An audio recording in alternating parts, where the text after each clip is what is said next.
हम अक्सर ये सोचते हैं कि क्या इस विशाल ब्रह्मांड में और कहीं जीवन है? अगर है तो क्या वहाँ के जीव हम जैसे ही दिखते होंगे? क्या उनसे संपर्क करना मुमकिन होगा? मेरे विचार से यह बहुत कठिन सवाल है। हो सकता है इनका जवाब हमें बहुत समय तक न मिले, शायद कभी न मिले, पर यहाँ मैं हमारी पृथ्वी पर जीवन की शुरुआत कब हुई, इस बारे में बात करना चाहती हूँ। नमस्कार, मैं हूँ पूनम राठौरी और आपका स्वागत है हमारे इस चैनल पर। धरती की उम्र कुछ 450 करोड़ साल के आसपास अनुमानित है। कहते हैं कि मानवीय मस्तिष्क समय और अंतरिक्ष की विशालता की कल्पना करने में संघर्ष करता है। इन 450 करोड़ साल में जीवन की शुरुआत कब हुई? अगर जीवन की शुरुआत तक पहुंचना आसान था, तो पृथ्वी की स्थापना के जल्दी बाद ही जीवन शुरू हुआ होगा। लेकिन अगर जीवन की शुरुआत तक पहुंचने का सफर कठिन रहा होगा, तो पृथ्वी पर जीवन शुरू होने में काफी समय लगा होगा। आज हम जानते हैं कि जीवन की शुरुआत लगभग 400 करोड़ साल पहले हुई थी। ये कहाँ हुई थी, इसको लेकर वैज्ञानिकों के पास अलग धारणाएं हैं, पर उनमें से एक प्रबल धारणा कहती है कि जीवन की शुरुआत समुद्र की सतह पर हुई थी। हमारे ये अनुमान कहते हैं कि जीवन तक पहुंचने का सफर धरती पर जल्दी ही कर लिया गया। ऐसा इसलिए भी है क्योंकि पृथ्वी के बनने के बाद बहुत समय तक हमारे ग्रह की सतह पर उथल पुथल चलती रही। इस दौरान गर्म पिघली धातु और हवाएं बहती रही। ऐसे वातावरण में कार्बन पर आधारित जीवन का पनपना असंभव था। जब पृथ्वी का तापमान गिरा, जीवन की शुरुआत तभी संभव थी। ऐसा सोचे तो लगता है कि जीवन का उद्भव आसान होता है, और अगर वो धरती पर आसान रहा है तो ब्रह्मांड में और जगह भी आसान रहा होगा। मेरे विचार से ऐसा सोचना ठीक है, पर उसके बाद जो धरती पर हुआ, उससे ये सवाल थोड़ा पेचीदा हो जाता है। पहले जीव जो धरती पर आए, उन्हें अंग्रेजी में प्रोकैरियोट कहा जाता है। इन जीवों में न्यूक्लियस यानी केंद्रक नहीं होता, और हमारी कोशिकाओं के मुकाबले में यह बहुत सरल होते हैं। बैक्टीरिया प्रोकैरियोट किस्म के होते हैं। ये बैक्टीरिया वही हैं जिन्हें मारने के लिए हम एंटीबायोटिक खाते हैं। जब जीवन का आविष्कार धरती पर हुआ, तो दो तरह के प्रोकैरियोट सामने आए। एक का नाम बैक्टीरिया है और दूसरे का आर्किया। ये दो किस्म की कोशिकाएं सरल होती हैं, और 400 करोड़ साल पहले धरती पर आकर इन्हीं दोनों का धरती पर बोलबाला रहा।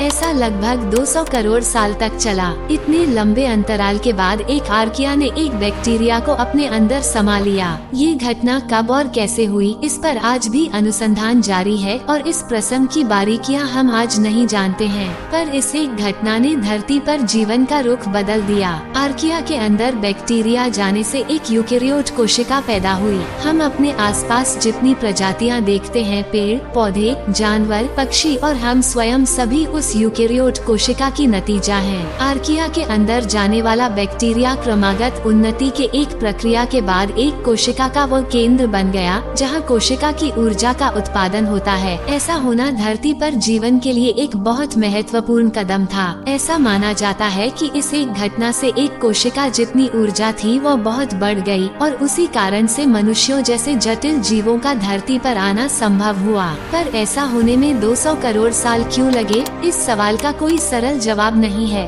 क्या अगर ब्रह्मांड में कहीं और जीवन है, तो क्या वहाँ भी ऐसा होने में इतना ही समय लगा होगा, या क्या ऐसा वहाँ हुआ भी होगा? दरअसल हम नहीं जानते कि धरती पर जीवन की इस अत्यंत महत्वपूर्ण घटना किन परिस्थितियों में हुई। ऐसा होने में कितना योगदान 200 करोड़ के विशाल अंतराल का है, और कितना एक बहुत भाग्यशाली घटना का है। ये रहस्य खुलने में अभी कुछ और समय लगेगा। जितने मुंह उतनी बातें। जीवन की उत्पत्ति के सवाल को लेकर लंबे समय से धर्माचार्यों, दार्शनिकों और वैज्ञानिकों की दिलचस्पी रही है। इस संदर्भ में प्राचीन विश्व की अनेक सभ्यताओं में अनेक प्रकार के विचार मिलते हैं। अमूमन सभी धर्मों में थोड़े बहुत फेर बदल के साथ सृष्टि और जीवन का कर्ता धर्ता ईश्वर को ही माना गया है। हिंदू पुराणों के मुताबिक घनघोर अंधेरे में ब्रह्मा का जन्म हुआ। जन्म के तुरंत बाद वे तपस्या करने बैठ गए। तपस्या की शक्ति से उनके एक एक अंग से एक एक जीव का जन्म हुआ। ईसाइयों के धर्म ग्रंथ बाइबल में लिखा है कि लगभग 6000 साल पहले किसी एक शुभ दिन ईश्वर ने विश्व की सभी प्रजातियों की रचना एक झटके में कर दी।